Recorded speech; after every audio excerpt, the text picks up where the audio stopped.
প্রতি শুক্রবারে বলেন ইন্নাল্লাহ ইয়ামুরুল আদলি ওয়াল ইহসান ওয়া ইতাইয়িল কুরবা ইয়াসানের সাথে কে লাআল্লাকুম তাযাক্কারুন কি পাইবানা আর আমরা সবাই দাঁড়াই ইসলাম এই বুঝ নিয়ে এই মুসলিম সাধারণ নাই আমরা তারা তার একটা কিছুই নেই এই বুঝটা যদি হয়তো বাংলাদেশে একটা বিপ্লব হয়ে যায় কঠিন বিপ্লব হইতো ইন্নাল্লাহি আমরুল আদলি ওয়াল ইহসান ওয়া ইতাইয়িল কুরবা ইয়াসানের সাথে মুনকার ও বাগিয়ে তুকলা আল্লাহু তাআলা এটা আমরের সেটা আদেশ আল্লাহ তাআলার আদেশ নিশ্চয়ই আল্লাহ তাআলা আমর এবং ইহসানকে ভালোবাসেন তোমরা এই আমর ইহসান প্রতিষ্ঠিত করো জামাত ইসলামের সৃষ্টি হয়েছে এই উপমহাদেশে শুধুমাত্র আমর এবং ইহসান প্রতিষ্ঠা করার জন্য আর এই আমর ইহসান যদি প্রতিষ্ঠিত হয় এর মানে কি মানসাবে দেখতে দেখেন আমি এক ঘন্টা দিতে এটা বলে শেষ করতে পারবো আমি বলবো আমার এই ভাই একটা কোরআনের আয়াত বলছেন সূরা নিসা 10 নম্বর সূরা ওয়ালা কুল্লা রাসূলুল্লাহ সাল্লাল্লাহু আলাইহি ওয়াসাল্লাম কিরা ইনা বিযালি ওয়াল নিসাই ওয়াল বিযালি আল্লাযীনা ইয়াকুলুনা রাব্বানা আখরিজনা মিন হাযিহি কারিয়াতিন যালিমাতুহা ওয়া জাল্লানা মিন লাদুনকা ওয়ালিয়্যা ওয়া জাল্লানা মিন লাদুনকা নাসীরা কি বুঝলেন কি কোরআন শরীফ তো সবাই পড়েন কিছুই বুঝেন না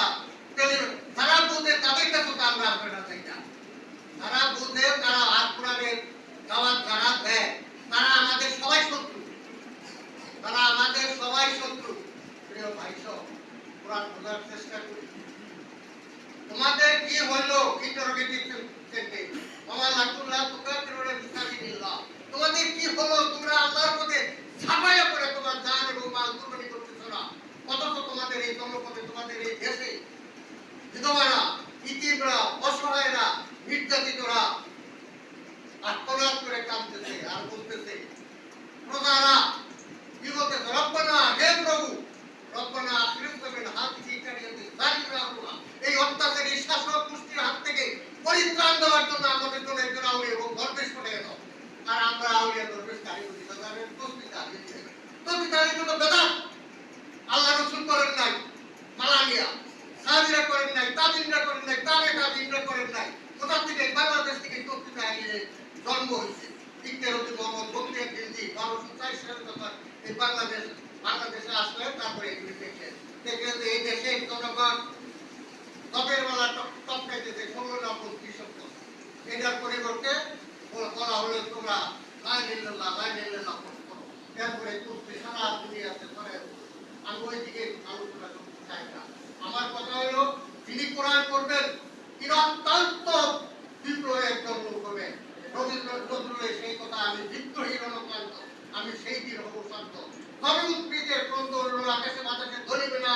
অত্যাচারী খর্বকৃপার ভিড় নিরলিবে না আমি সেই দিন হব শান্ত এখানে তারা আছে সবটি বিপ্লবী তারা তাদের জীবনকে কি করে মানে উৎসর্গ করার জন্য রেডি হয়ে আছে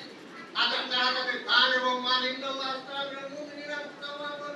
বেল্লাহুল জান্নাত মুকাতিলুনা ফি সাবিলিল্লাহি ফায়াকুলুনা ওয়া ইফতালু ওয়া কানা আলাইহি হাক্কান বিতাওরাত ওয়াল ইনজিল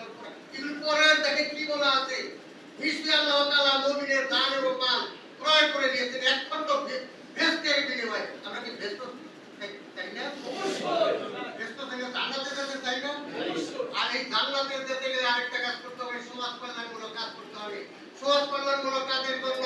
30টা কোরআন শরীফের আয়াত নাযিল হয়েছে মানে তারা ঈমান এবং আমলে সালেহ বলতে ঈমান এবং আমলে সালেহ কল্যাণী রাষ্ট্র প্রতিষ্ঠার জন্য তারা জীবন দিয়ে দিল তারা আমলে সালেহ করলো আমলে সালেহ গাছের গোটাটা কত তাড়াতাড়ি পাওয়া যাবে না আমলে সালেহ করলে আল্লাহ তাআলা তাদেরকে ভেস্ত দিবেন যে ভেস্তের নীল দেয়া সদস্যতি সময় প্রবাহিত হবে আমি বক্তৃতা করলে আমার রাগ হচ্ছে কোনো লোক কেন বলতে না আপনারা কোরআন পড়ার চেষ্টা করুন কথা একটাই আমি দেশের মদতে চাইটা কোরআন করলে আপনিও বিদ্রোহী জীব হবেন আপনিও ভগবানের বুকে এঁকে দেবেন পদচিহ্ন ভগবান হলো রাষ্ট্র শক্তি আর প্রজারা হলো ইতি আপনি ইচ্ছা করলে ভারতে যেতে পারেন না ধান বাড়া যেতে পারবেন না, আপনারা এটি কিচ্ছু করতে পারবেন না। রাষ্ট্র যেভাবে চালাবে সেইভাবে চলুক। গাড়িতে চলছে, গাড়িতে চইলা শেষে দিব এই কথাটা শেষ নাই। গাড়িতে চলছে, ড্রাইভার চিনেন নাই, অ্যাসিস্ট্যান্ট চিনেন নাই, যাবেন ঢাকা সম্বোধন করে নেত্রকোনা দিকে গেল, এখন যদি